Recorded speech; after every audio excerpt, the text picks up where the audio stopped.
का नाम सुनते ही हमारे अंदर डर भागने लगता है, दौड़ने लगता है। ऐसा होना बिल्कुल जायज़ भी है, क्योंकि सांप की कुछ प्रजातियां इतनी खतरनाक होती है कि अगर काट लें तो इंसानों का बच पाना नामुमकिन हो जाता है। लेकिन दोस्तों, क्या आप ये बात जानते हैं कि सिर्फ हमें ही सांपों से डर नहीं लगता, बल्कि सांप भी हमसे डरते हैं और इसी वजह से वो हमें काटते हैं ताकि हम उन्हें कोई नुकसान ना पहुंचा सके। दोस्तों, ज्यादातर सांप काट लेने के बाद भाग जाते हैं, लेकिन ब्लैक माम्बा नाम का सांप 10 से 12 बार अपने शिकार को काटता है। दोस्तों, अगर आंकड़ों की माने तो हर साल सांपों के काटे जाने से दुनिया भर में 2.5 लाख से भी ज्यादा लोग मारे जाते हैं, जबकि हमारे भारत में 50,000 लोगों पर हर साल सांप हमला करते हैं। दोस्तों, जिन लोगों को सांप काट ले उनमें से ज्यादातर लोगों की मौत उनके जहर से नहीं बल्कि डर से ही हो जाती है कि उन्हें सांप ने काट लिया है। इसलिए आज की वीडियो में हम आपको कुछ ऐसी बातें बताएंगे जिससे आप सांपों के हमले से बच सकते हैं। आज की वीडियो बड़ी इन्फॉर्मेटिव और अनोखी होने वाली है, इसलिए अंत तक जरूर देखिएगा। दोस्तों, आप कभी भी कहीं पिकनिक मनाने जाएं तो किसी साफ जगह पर ही अपना कैंप लगाएं।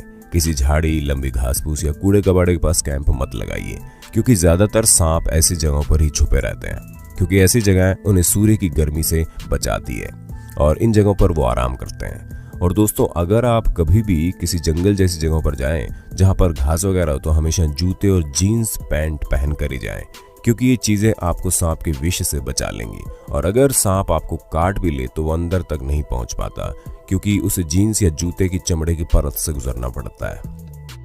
दोस्तों, हमें हमेशा सांपों से दूर रहना चाहिए, भले ही वो मरा हुआ क्यों ना हो। कभी किसी सांप को छेड़ने की कोशिश नहीं करनी चाहिए। वे हमेशा छुपकर रहते हैं और शिकार करते हैं, इसलिए हमें हमेशा चौकन्ना रहना चाहिए। हम पार्क या खेत आदि जमीन पर पड़ी कोई भी चीज जैसे लकड़ी, पत्थर, टोकरियां आदि सामान की बोरियां उठाने से पहले सावधानी बरतनी चाहिए और हो सके तो ऐसी वस्तु को किसी लकड़ी या डंडे की मदद से देख लेना चाहिए, क्योंकि अक्सर जानवर ऐसी जगहों पर छुपे बैठे होते हैं, मौका पाने पर शिकार कर देते हैं।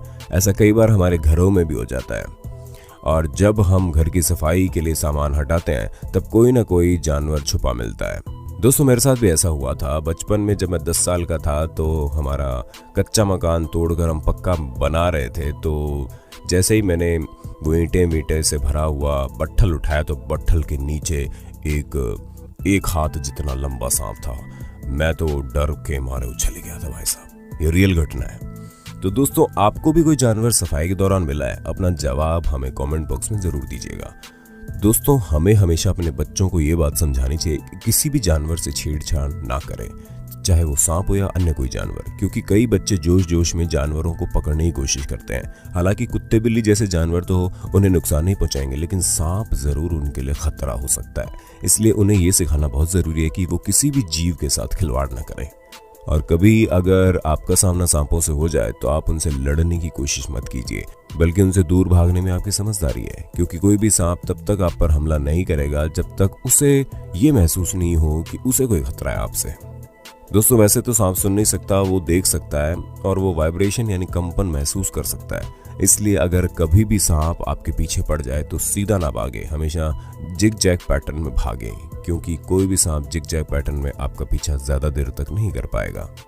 दोस्तों, अगर आपको कोई सांप अचानक अपने पास दिखाई दे तो आप वहां से जोर से भागने की कोशिश ना करें, बल्कि थोड़ी देर सीधे खड़े रहें और साइड से निकलने का रास्ता खोजते रहें, क्योंकि अगर आप उसे कुछ नहीं करेंगे तो वो वहां से भागने की कोशिश करेगा, और अगर सांप वहां से नहीं भागता तो आप दबे पांव धीरे धीरे वहां से निकलने की कोशिश कर लीजिए, लेकिन हड़बड़ी में वहां मत दिखाइएगा, वरना सांप आप पर हमला कर देगा।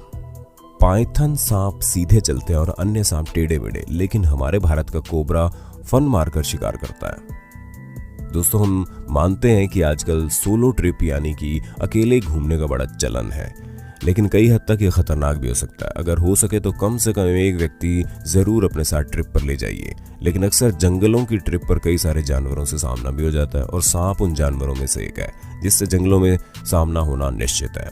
इसलिए अगर कभी किसी सांप ने आपको काट लिया तो आपका साथी उसकी फोटो लेकर डॉक्टर को दिखा सकता है, जिससे डॉक्टर ये समझ सके कि आपको किस प्रकार का उपचार देना सही है, क्योंकि काटने के कुछ देर बाद सांपों के दांत का निशान सूजने लगता है और जिस वजह से ये पता करना मुश्किल हो जाता है कि किस सांप ने काटा होगा।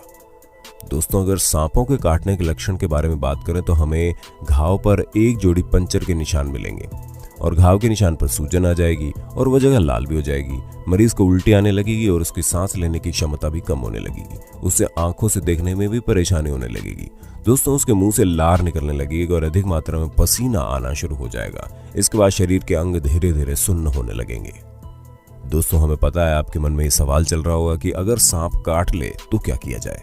तो दोस्तों, सबसे पहले अगर किसी सांप ने काट लिया है तो उस मरीज को बिल्कुल शांत रखना है, उसे बिल्कुल भी घबराने नहीं देना है, क्योंकि हमने आपसे पहले ही कह दिया था कि ज्यादातर लोगों की मौत घबराने से ही हो जाती है। और घबराने का एक नुकसान ये भी है कि उससे आपका ब्लड प्रेशर बढ़ेगा, जिसकी वजह से जहर तेजी से फैलेगा। इसलिए मरीज को ज्यादा से ज्यादा शांति बनाए रखने के लिए कहिए। दोस्तों, हम आपको एक और बात बता दें, इस बात की संभावना केवल 50% ही होती है कि सांप काटते वक्त अपना जहर छोड़ दे, क्योंकि सांप इंसानों को अपने बचाव के लिए काटते हैं, ना कि शिकार के लिए।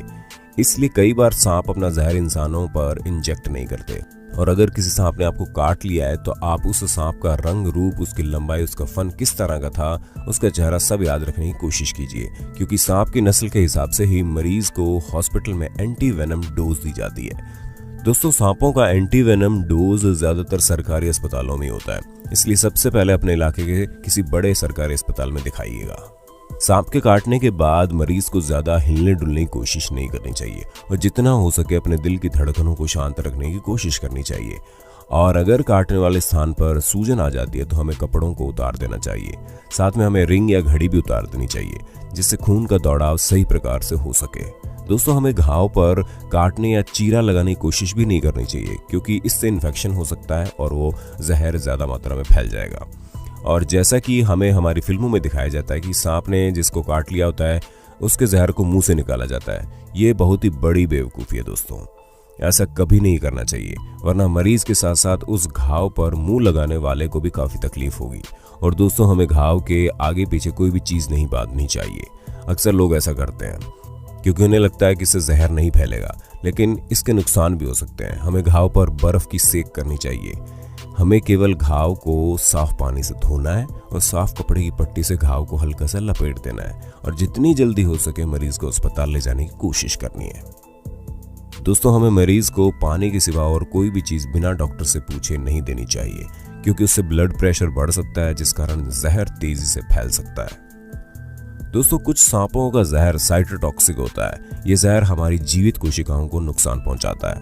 और कोबरा और ब्लैक मांबा सांप का जहर न्यूरोटॉक्सिक होता है, जो हमारे नर्वस सिस्टम को डैमेज कर देता है। इसलिए हर तरह के सांप के जहर का एंटीडोज अलग अलग होता है। तो दोस्तों, अगर आप किसी ऐसे इलाके में रहते हैं जहां पर सांपों की तादाद बहुत ज्यादा है, तब आपको ज्यादा से ज्यादा सांपों के बारे में जानना बहुत जरूरी है, ताकि कभी भी जरूरत पड़ने पर आप ये पहचान सकें कि किस सांप ने पीड़ित को काटा है। दोस्तों, हमें पूरा विश्वास है कि आपको वीडियो बहुत पसंद आई होगी। बस आपसे एक निवेदन है कि इस वीडियो को ज्यादा से ज्यादा लोगों के साथ शेयर करिएगा, ताकि हर कोई ये जान सके कि हमारे आसपास हो रही चीजों के बारे में पता होना भी तो कितना जरूरी है। और ऐसे ही इंटरेस्टिंग वीडियोस देखने के लिए हमारे चैनल को लाइक, शेयर और सब्सक्राइब करना मत भूलिएगा।